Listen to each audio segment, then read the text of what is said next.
بسم الله الرحمن الرحيم الحمد لله رب العالمين والصلاة والسلام على سيدنا ونبينا محمد وعلى آله الطيبين الطاهرين المعصومين المظلومين سيما على الإمام المنتظر والحجة الثاني عشر اللهم عجل لوليك الفرج. قال الله تعالى في كتابه الكريم بسم الله الرحمن الرحيم يا بني آدم قد أنزلنا عليكم لباسا يواري سوآتكم وريشا ولباس التقوى ذلك خير. صدق الله العلي العظيم. It gives me great pleasure once again to welcome all of the viewers to a new series of Islamic Insight, where in this series we wish to discuss and delve into various different verses of the Holy Quran in a very short and concise manner. And so each of our short lectures that we have, inshallah, will look at one certain verse of the Quran, and we will delve into very little information about this verse and what this verse tells us and what Allah subhanahu wa ta'ala is trying to convey. And in this way we start our series with a very important statement. And this statement was of a certain scholar and marja of taqleed.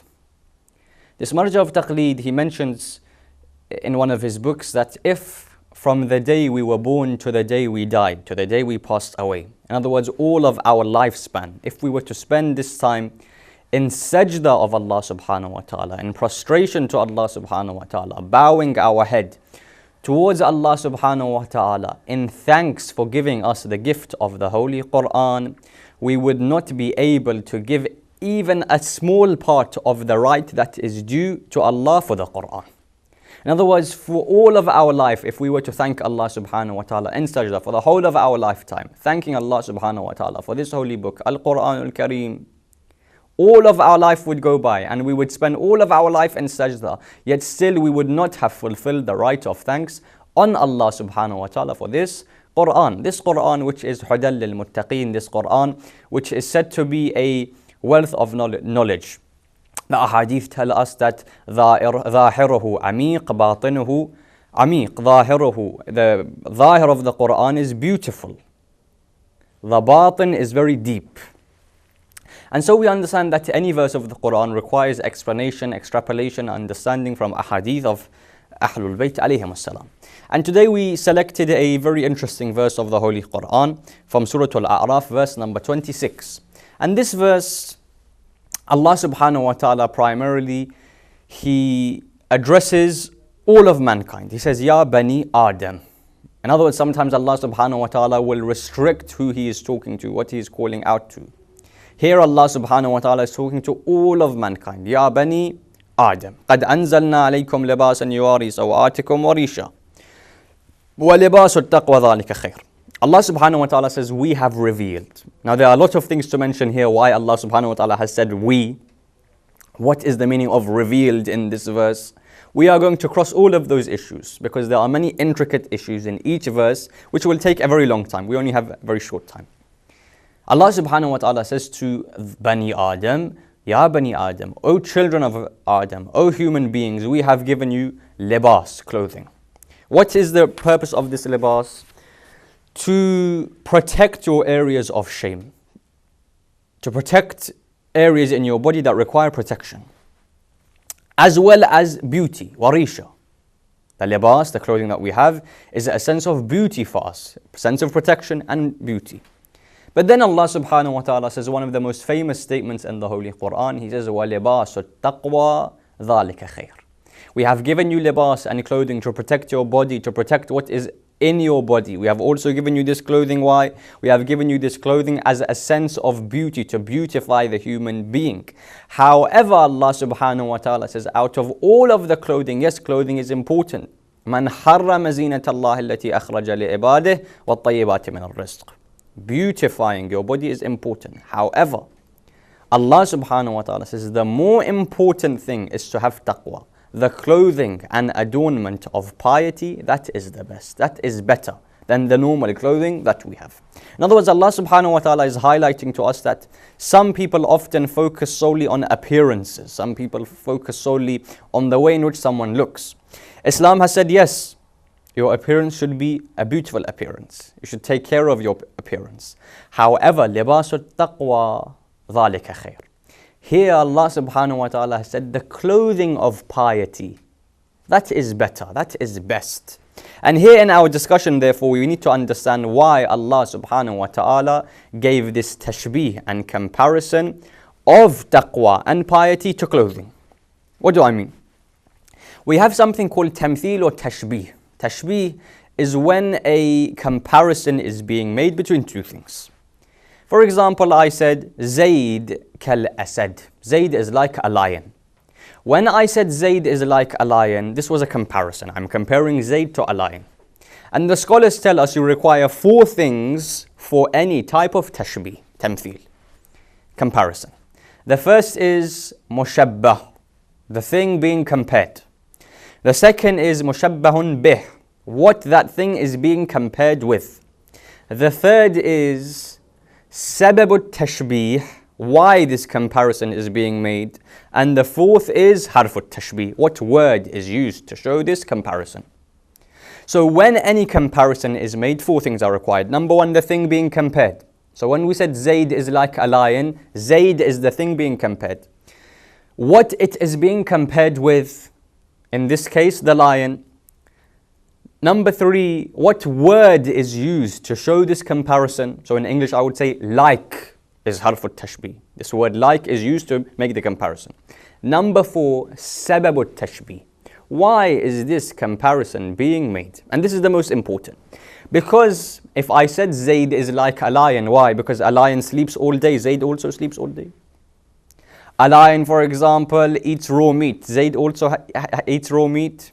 A lion fights with his own family. Zayd is also like this. We said, no, that's not the reason why the comparison was made. The tashbih and the tamthil and the comparison was made because, for example, lions are courageous. Zayd is also courageous. Therefore, when we have any comparison being made, the most important area to look at is why is this comparison being made? What is sababut tashbih? And therefore, this also comes into our discussion. That when we said libas, clothing, libasut taqwa, piety was given tashbih, was compared to what? To clothing. Why was this? Why did Allah subhanahu wa ta'ala say libasut taqwa? This is our discussion. The first thing we understand before going into that is that often in the books of history, in the lives of the ulama and amma alayhim salam, they would show to us that yes, clothing is important to have good clothing. As I said, man harrama zina. In fact, they say Ibn Abbas was sent by Amir al-Mu'mineen salamullahi alayhi to some of the Khawarij. So Ibn Abbas is sent by Amir al-Mu'mineen salamullahi alayhi to send a certain message to the Kharijites. The Khawarij were those that said, La hukma illa lillah. Ibn Abbas sat on a very expensive, beautiful horse and had very expensive clothing. Now at that time a horse is like what we have a car here. So a beautiful car, beautiful clothing. He goes to the Khawarij. He enters into their area and district. As soon as they see him, they say, Ibn Abbas, your master is Ali ibn Abi Talib. And he is someone who dresses very simply. Why are you dressing in such a beautiful way? Why do you have this expensive horse? At that moment, Ibn Abbas, he mentioned this verse, مَنْ حَرَّمَ زِينَةَ اللَّهِ الَّتِي أَخْرَجَ لِعِبَادِهِ وَالطَّيِّبَاتِ مِنَ الرِّزْقِ. Who made beautification haram when the rizq is halal? Allah subhanahu wa ta'ala has allowed you to beautify yourself without going on to the area of israf. However, many of the ulama and a'imma alayhim as-salam and anbiya showed us that libasut taqwa ذَلِكَ خَيْرٌ. Taqwa is what is important in the human being. An example is given of one of the sharih, one of the commentators of Nahj al-Balagha, by the name of Ibn Maytham Bahrani. Ibn Maytham Bahrani, they said, once he wrote his Sharh of Nahj al-Balagha, he became very famous. Of course, Nahj al-Balagha is a wealth of knowledge and ma'rifah and cognizance. And so, Ibn Maytham, having written this, his name became very famous, Ibn Maytham Bahrani. They say he lived in an area of Lebanon or somewhere else, and he was a quiet individual. He would sit at his home, he would do his research, his tahqiq, he would write books. He wouldn't go that much into the public. There are certain people that often go mainly in front of the public. Others stay and do research in the back. Ibn Maytham was therefore a very simple man. Al-Shaykh Ibn Maytham Bahrani. A simple man. He wrote this commentary on Nahj al-Balagha, a very famous commentary. The scholars of Najaf, on reading this commentary, wanted to call Al-Maytham Bahrani to Najaf al-Ashraf. He said, you are a scholar, you have written this beautiful sharh and commentary at such a high level. We want you to come to Najaf, teach the people. We want to benefit from your ilm and knowledge here in Najaf al-Ashraf. He says, okay. At first he was resistant and he didn't want to go, reluctant to go. And then they wrote letters back to him. Eventually he decided, I'll go. So they set up a meeting and a banquet in a certain place. And they said, this banquet is here. Please come and honor us with your presence here in Najaf al-Ashraf. So at the time, he had very simple clothing on. He didn't have his scholarly garb, scholarly clothing. Very simple clothing, looked like a very simple, normal man on the street. And he entered into this gathering, this banquet, this feast. As soon as he entered, he looked around. No one even noticed him. No one looked at him. No one gave him salam. No one greeted him. And he sat for half an hour. He sat for half an hour. He saw that no one is, even talking to me, looking at me, speaking to me. He got up and he went back home to where he was staying. At this time, he put on a beautiful abba and qaba and beautiful turban, beautiful clothing. And this time he entered. So the first time he was very simple, normal, without any normal scholarly clothing, normal clothing. Next time he enters with all of his scholarly clothing as he would normally go in the street. As soon as he enters this time, people stand up for him. They begin to shake his hand. They kiss him. They welcome him. Ahlan wa sahlan. Befarma, please come. So he comes and they tell him, please start the food. So when it comes to them to eat, they say he takes the corner of his clothing, or he takes off his clothing and he puts it in front of the food. And he said, Bismillah. They said, what do you mean? He said, Bismillah, eat. This is what is important for you, clothing. So what do you mean? He says, I came before, half an hour before. When I came half an hour previously, before, without this scholarly clothing, no one recognized me, no one even greeted me, no one welcomed me, and I felt like a stranger. Now I come just with some clothing, and all of you think I am the most pious, the most knowledgeable. Therefore, this is what is important to you.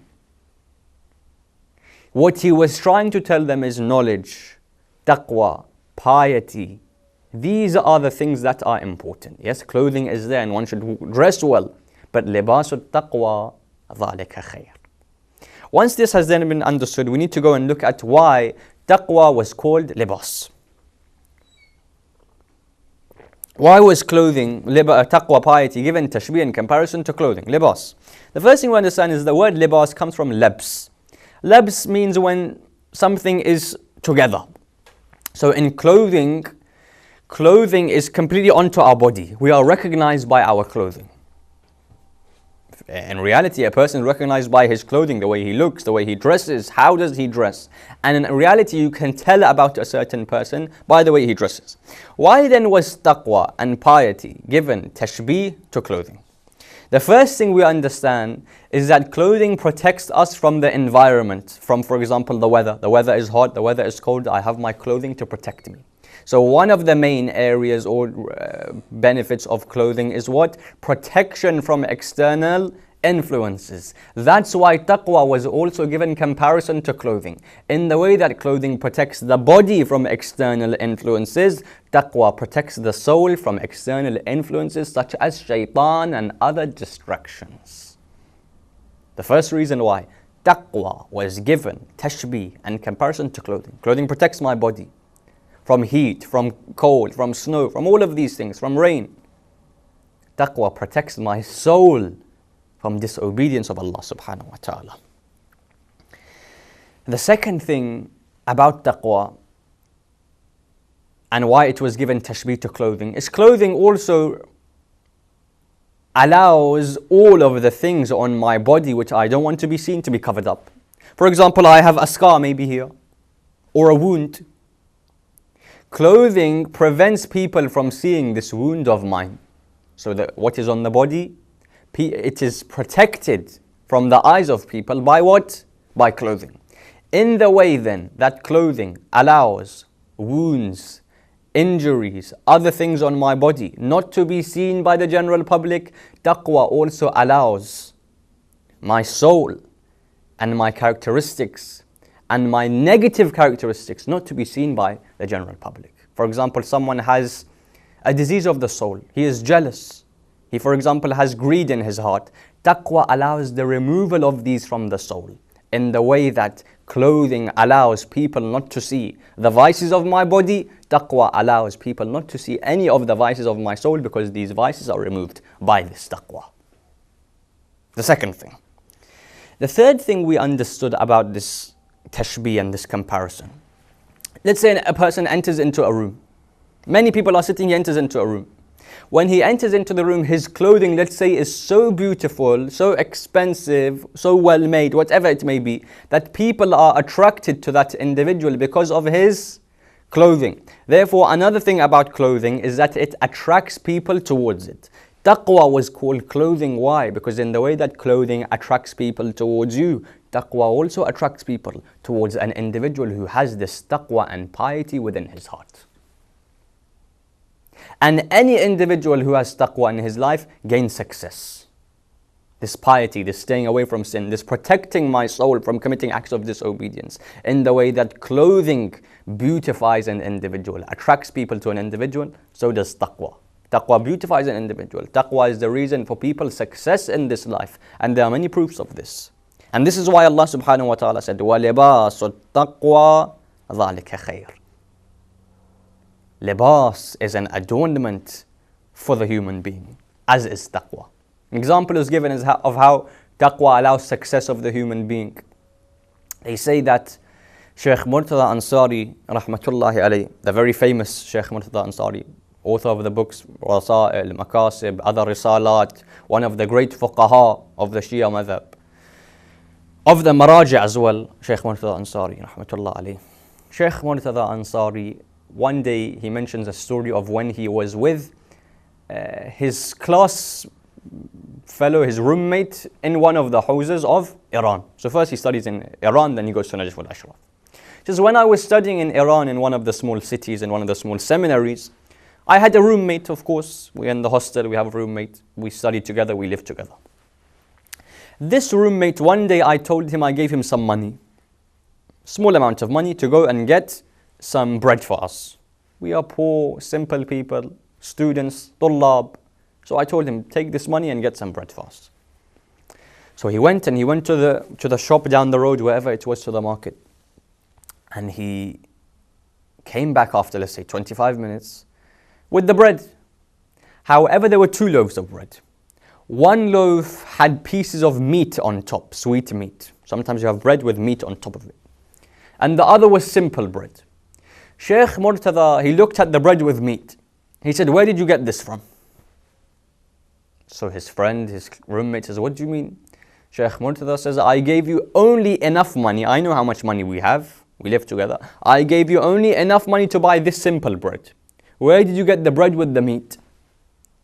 So he says, yes, I saw it in the shop and I was hungry and I thought we could eat it. It would be nice. So I told the vendor that I'll take a loan from him and I'll pay him back next week. So I was hungry. I wanted something better than just bread. So we got the meat as well. I told him we'll take a loan, we'll take a debt and I'll pay him back in the future. So Shaykh Murtada Ansari looks at that piece of bread, he puts it away and he takes the normal piece of bread. The normal piece of bread, the simple piece of bread which was bought by his money. Many years later, 50 years later, 40 years later, he sees that same roommate of his in Najaf al-Ashraf. This time Shaykh Murtada Ansari is the big marja of taqleed, the big teacher, the big author, the big faqih. And his roommate was not as successful as Shaykh Murtada. So the roommate says, look, we studied together. We were together. At one point, our level was one. How did you become the great Murtada Ansari and I'm still where I am? So Shaykh Murtada says, remember that piece of bread that we bought that day many years ago? You took that piece of sweet meat. I didn't touch it. Why? Taqwa. Because if I ate that piece of bread within which there was meat, and I died, I would die a sinful person because we have not paid back who? The vendor. We took a debt. So to stay away and save myself from taking this debt upon myself, this loan that we took, I only took the simple piece of bread. And because of this taqwa and precaution and staying away from sin, Allah subhanahu wa ta'ala has raised my status and people have been attracted towards me.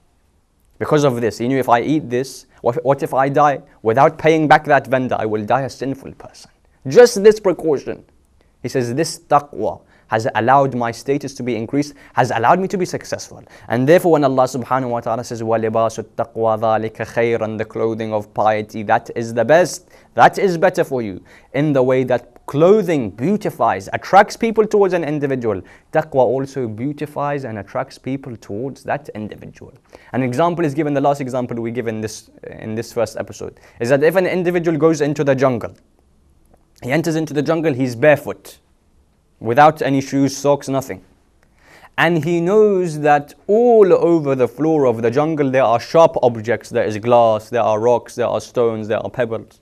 There are insects, poisonous insects. He's barefoot, he has no shoes or socks.